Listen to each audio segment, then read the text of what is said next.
ركز بقى معايا يا صديقي في الفيديو دوت، لان جايب لك فيه مفاجأة كبيرة وهوريك الاهلي في عيون الخلايجة.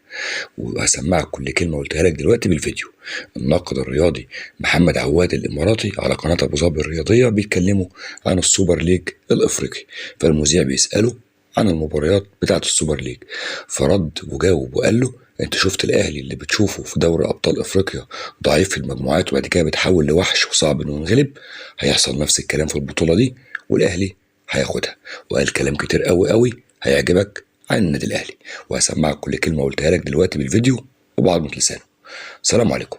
في البدايه يا اخوانا نصلي بينا على النبي ونزيد النبي صلاه، نشترك في القناه لو لسه ما اشتركناش، نفعل زر الجرس، نحط لايك جميل للفيديو ونشيره. وتعالى نخش في الموضوع على طول ونسمع الكلام العظيم ده عن النادي الاهلي من الاماراتي محمد عواد. يلا بينا. ذات النقطة، الأهلي المصري مرشح دائم بغض النظر عن الظروف التي تحيط به.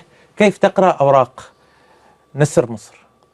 يعني عودنا الأهلي ربما قاعدة مشهورة في دور المجموعات يظهر فريق عادي ثم يصبح فريق لا يهزم بالإقصائيات فينتهي ببطل.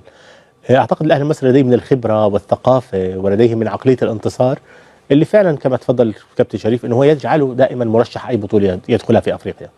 فريق متقدم جدا، فريق عنده عقلية إدارة المباريات، فأنا أتوقع بالأكيد على الورق هو المرشح على الأقل الأبرز لنراه في إحدى المباريات، يعني في طرف من أطراف النهائي وفي النهائي ثم نرى.